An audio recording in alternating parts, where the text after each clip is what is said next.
ಒಂದು ರೂಪೇ ಕಾರ್ಡ್ ಮಾಡಿಸ್ಕೊಳ್ಳಿ. ನೋಡಿ, ಇದೇ ರೂಪೇ ಕಾರ್ಡ್, ನಿಮ್ಗೆಲ್ಲ ಗೊತ್ತಲ್ಲ, ನೀವೆಲ್ಲ ಬ್ಯಾಂಕ್ ಅಕೌಂಟ್ ಇಟ್ಟಿದ್ದೀರಾ.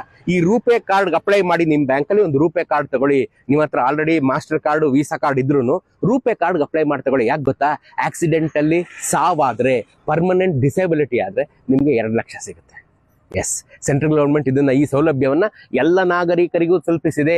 ಜನ್ಧನ್ ಅಕೌಂಟ್ ಇಂದ ಯಾವುದೇ ಹೈಯೆಸ್ಟ್ ಅಕೌಂಟ್ ವರೆಗೂ ರೂಪೇ ಕಾರ್ಡ್ ಎಲ್ಲ ಯಾರು ಬೇಕಾದ್ರೂ ತಗೋಬಹುದು. ಯಾರಿಗೆ ಆಕ್ಸಿಡೆಂಟಲ್ ಡೆತ್ ಆದ್ರೂ ಮತ್ತೆ ಪರ್ಮನೆಂಟ್ ಡಿಸೇಬಿಲಿಟಿ ಆದ್ರೂ ರೂಪೇ ಕಾರ್ಡ್ ಇಟ್ಕೊಂಡಿರೋರಿಗೆ 2 ಲಕ್ಷ ರೂಪಾಯಿಗಳನ್ನ ಕೇಂದ್ರ ಸರ್ಕಾರ ಕೊಡುತ್ತೆ. ನೀವೇನ್ ಮಾಡ್ಬೇಕು, ರೂಪೇ ಕಾರ್ಡ್ ತಗೊಂಡು ಪ್ರತಿ ತಿಂಗಳು ಒಂದು ಟ್ರಾನ್ಸಾಕ್ಷನ್ ಮಾಡ್ಬೇಕಷ್ಟೇ ನೀವು. ಇಲ್ಲ ATM ಇನ್ ಕ್ಯಾಶ್ ತೆಗ್ದಿರ್ಬೇಕು, ಎಲ್ಲ ಯಾವ್ದಾರು ಅಂಗಡಿ ಮುಂಗಟ್ಟು ಹೋಗಿ ವ್ಯವಹಾರ ಮಾಡಿರ್ಬೇಕು, ಅಷ್ಟೇ ನೀವು ಮಾಡ್ಬೇಕಾರದು. ನಿಮ್ ಬ್ಯಾಂಕ್ ಅಕೌಂಟ್ ಒಂದು ನಾಮಿನಿ ಹಾಕ್ಬಿಡಿ.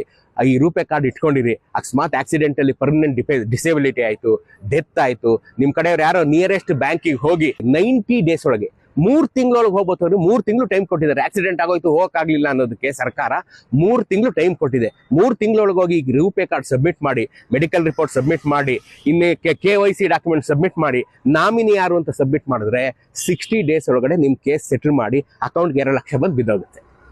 ನಿಮ್ಮ ಹತ್ರ ಬೇರೆ ಪಾಲಿಸಿ ಇದೆ ಕೊಡಲ್ಲ ಅಂತ, ಎಲ್ಲ ಪಾಲಿಸಿ ಇದ್ರೆ ನೀವು 100 ಪಾಲಿಸಿ ಇಟ್ಕೊಂಡಿದ್ರೆ ಇನ್ಶೂರೆನ್ಸ್, ರೂಪೇ ಕಾರ್ಡ್ ಇಟ್ಕೊಂಡಿದ್ರೆ ಅದ್ರದ್ದು 2 ಲಕ್ಷ ಬರುತ್ತೆ.